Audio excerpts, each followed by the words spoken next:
Welcome back, everybody. We're going to be continuing our Baldur's Gate 3 playthrough, and sadly, I had recorded 5 hours of video uh, without going through and making sure that the mic from me speaking was working. So, it wasn't, and it's all because the computer updated and OBS updated, and my default mic was not this mic that I'm using now. Hopefully it's working now. Hopefully it is, whenever stuff updates again, it will stay on the default microphone, which I changed to be this mic. Who knows, it might change it again.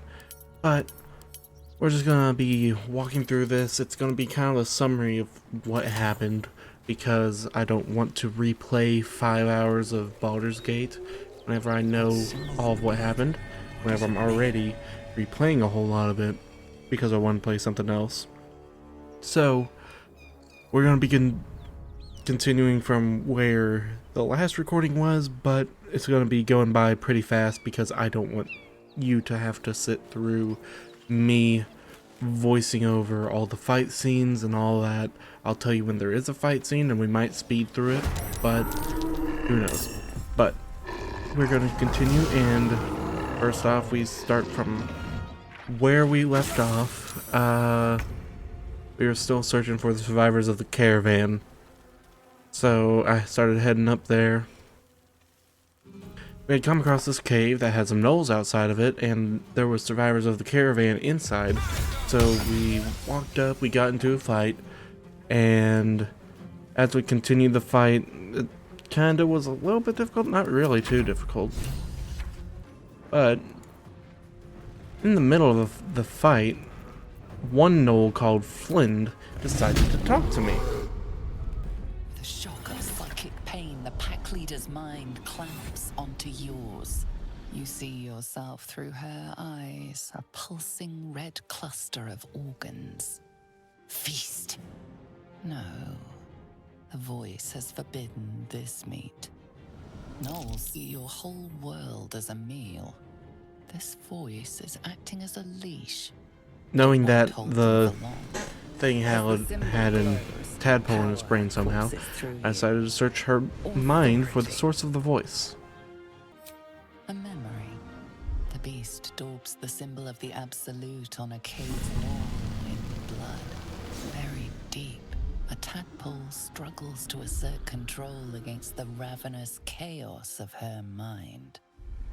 I chose you are of the same pack. Command her to devour the other gnolls, which is an illithid wisdom check, which was very easy to do.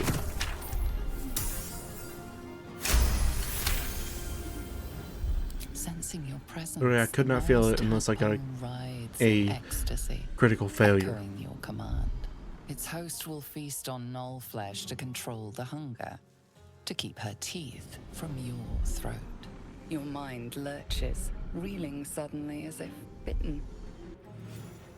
And this is where I decided to not really use the illithid prompts as often, because it said that my mind was bitten again.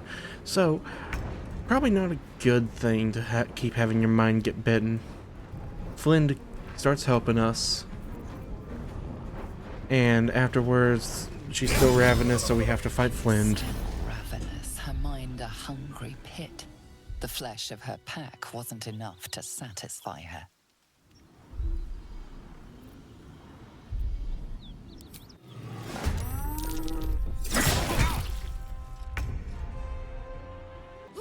And I get paralyzed and the dudes start fighting me for some reason. I don't know why, but I keep trying to not fight the dudes. After the fight, we go up and we talk to the caravan.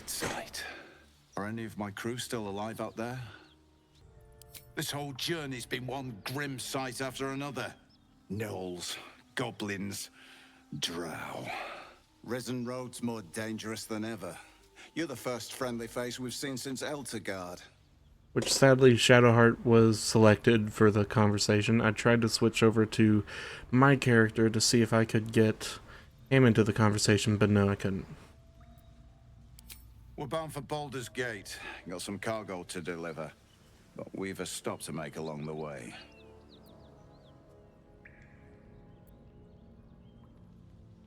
Joaquin's Rest. It's just up the road. I'd be enjoying a mug of ale right now if those beasts hadn't jumped us. Listen, you look like you know how to handle yourself. You should meet my associates. We've got our own drinking spot by the tavern. Invitation only. Tell the fellow on the door. Little Serpent, Long Shadow. He'll take good care of you. Rugen! It's fine. We'd be dead if they hadn't shown up. A little hospitality won't do any harm.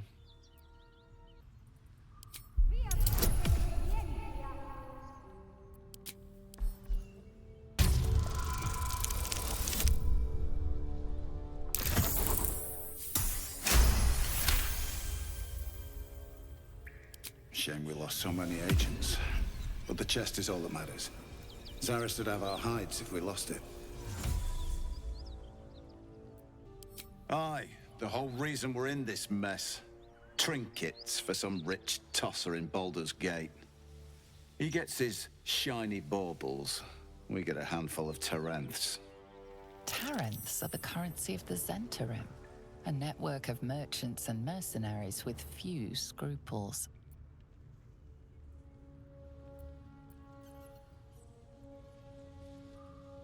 You know who we are.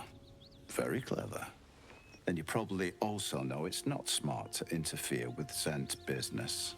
This is the point when a clever lass like you accepts my gratitude and walks away. So, we left there.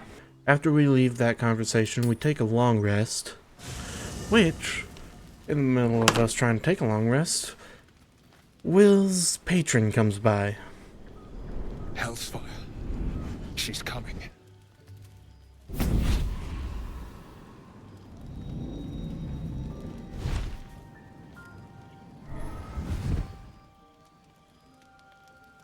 Will, you've been naughty. And you know what happens when you're naughty. Gods damn it. Anyone but her. Will, you absolute stinker. You kept me a secret? Time to let the Hellcat out of the bag. Call me Mizora. I'm Will's patron, the fount of his power. My pet's been unruly, and his leash needs a yank. We had a deal, Will. But Karlak's still breathing. I've taken more pleasant shits than you, Mizora. And at least those can be buried after. That's no kind of talk for a lady. By the way, Karlak, Zariel sends her regards. You told me! Devils only! She's a tiefling, not a monster! How precious. The little pupster's found his bark. Clause G, Section 9. Target shall be limited to the infernal, the demonic, the heartless, and the soulless. Karlak meets the criteria by virtue of having no heart. The point? Oh, yes. Thanks for the reminder.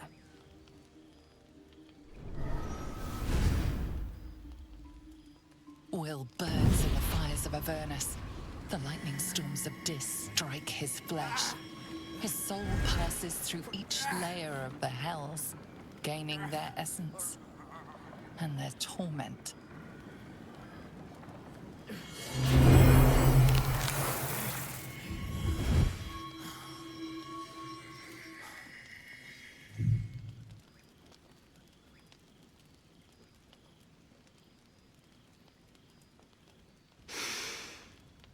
That's better. What the hells have you done? A promise broken, a price paid. You know the terms. Get used to the new form, pet. There's no going back. Some magic even I can't undo. Now, let's see how the frontiers fare without their precious blade. Karlak, keep an eye on him, would you? I'll be keeping mine on you. Oh, and Will, don't forget, our pact still stands. Ta-ta.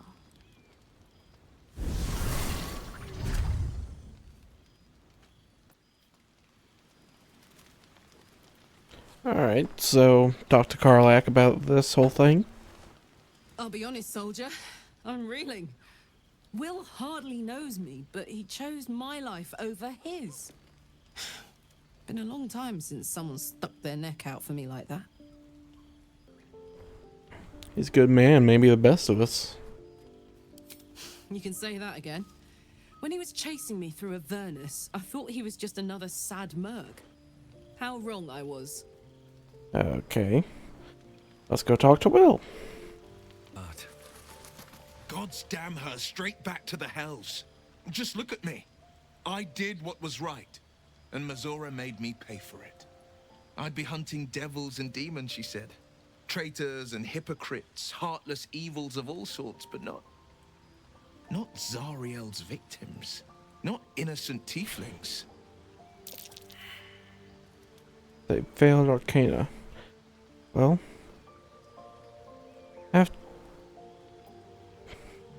Blade of Frontiers has some explaining to do. I'll say what I can, but it won't be enough. It's Mazora who grants me the power to conjure armor and cast eldritch blasts. Before I was infected, I could even call hell beasts and summon festering clouds. But I promise you, every thrust of my blade and every flame I sparked was for the good of the coast. And what are the terms of your pact? I can't utter the terms or circumstances of the pact. I can tell you most all else, but the pact, I'm forbidden, unless Mazora permits it. But I'll say this. The moment I pacted myself to Mazora, I have not regretted for a heartbeat. It was my proudest deed. It was worth the sacrifice.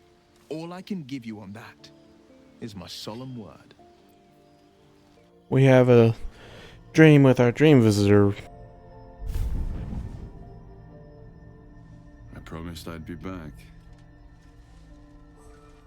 Don't worry. I have things under control. For now.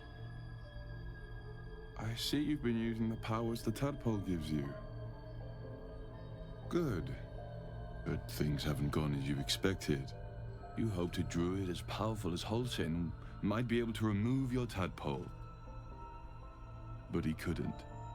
You're desperate to be rid of it. Understandable. But you're looking for solutions in the wrong places. Tell me who you are. It's complicated, but I'm an adventurer. Just like you. Just like you, I was infected with a mind flayer parasite. Just like you, I seek to be free of it. But to do that, we'll need to think beyond local healers. Your parasite is unusual. It is wrapped in magic that prevents its removal. Until the source of the tadpole's magic is destroyed, any attempt to remove it will kill you. You were lucky that Holsin knew this. His instincts are right. The parasites were merely a symptom of a greater sickness in Faerun. I thought you said you could protect me. From transforming to a mind flayer? Yes. But that is not the only thing these parasites can do. They are vessels for control. The infected hear the voice of the Absolute and believe it to be a god. That is how the cult of the Absolute is spreading. The highest of their rank, the true souls, carry a tadpole just like yours. It is how they receive their orders. It is what makes them obey. When the order to transform is given, it will not be a matter of days. They will be mind flayers in an instant. Were it not for my protection, so would you. How is it that you protect me? I have powers of my own. Unique powers. But know that we are alike. I've been trying to escape from this evil for a long time. Once, I almost succeeded. Now, through you, I've been given a new chance. You can go where I cannot, and I can protect you from that evil. If we work together, we may turn this around. Hells. They need me. I have to go. What's going on over there? The power I used to protect you, I stole it from someone. They want it back. I will hold them off for as long as I can, but sooner or later I will be worn down. You must discover the source of the magic that controls the parasites before that happens. The cultists are gathering at Moonrise Towers. Use the powers your parasite gives you to convince them you are one of them. And when you find the source of their magic, destroy it. Go. Our freedom depends on it. So, after a long rest, we leave the camp. And the survivors of the caravan have already left. So we go in there, loot for a bit. And then we leave and we decide to go towards the big place that's on fire. First person we meet, we talk to. First recruit, Ephraim. Grant me the might to carry this burden. Grant me the faith to face darkness without fear. What the hell's happened here? A massacre. Drow and goblins slaughtered the lot. Please, just leave me be. So, as that person, we try and talk with somebody else. We'll never put this fire out. You're better off helping anyone trapped inside. So that's whenever I decide to go ahead and go up and see if I can help anybody. We go up the stairs. It doesn't seem like anybody needs help in here, but I go over here. Somebody's yelling through that door. So, we just go ahead and whack that door down. And we explode. Everybody got hurt after the long rest, which really annoyed me. So we speak with the dude, Benrin. The fire! Hurry! Get this thing off me! Barbarian strength. Grip the wreckage, fling it aside. Gonna use the advantage on and the guidance. Nat 20. Alright. Let's pick that up. Throw it.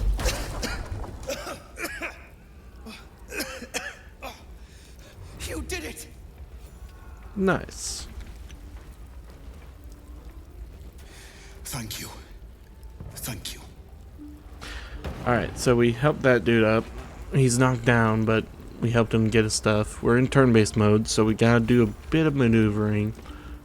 I drank a fire resistance potion in order to be able to kind of withstand all the fire. And I start running towards the main hall area and checking each of the rooms. There does seem to be a counselor over there, and I start sending people over there. But don't really get too far before there is the environmental turn.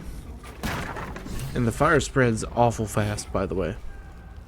So, mostly for this next part of traveling throughout the house, I'm trying to send Will over to the counselor lady and check the rest of the rooms with the rest of the people. Alright, so Will breaks down the door. When you get me out of here. And then he goes in and he talks with Counselor Floric.